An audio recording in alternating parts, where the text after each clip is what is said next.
One of our producers, Bianca, was telling me this morning that she read that people used to actually stop you when you were on Scrubs and ask you, like, medical advice. And I'm like, there's no way. You know what's something that's true that happened? So when we shot Scrubs in an actual abandoned hospital, yeah, it looked like that. We shot... Scrubs was not shot on a set. We took over an abandoned hospital in California, and you know, we would populate it with all these extras in nurses' outfits and doctors, and so people didn't know, and they would pull up, see a hospital, they'd see doctors everywhere, and they have like a broken arm, and they'd be like, sorry, this isn't a hospital, and they'd look around like, what do you mean this isn't a hospital?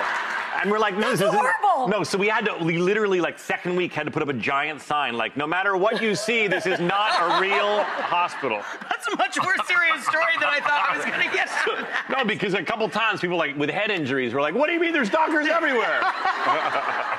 We can't help you here. No one knows what to do, I'm sorry. That's terrible.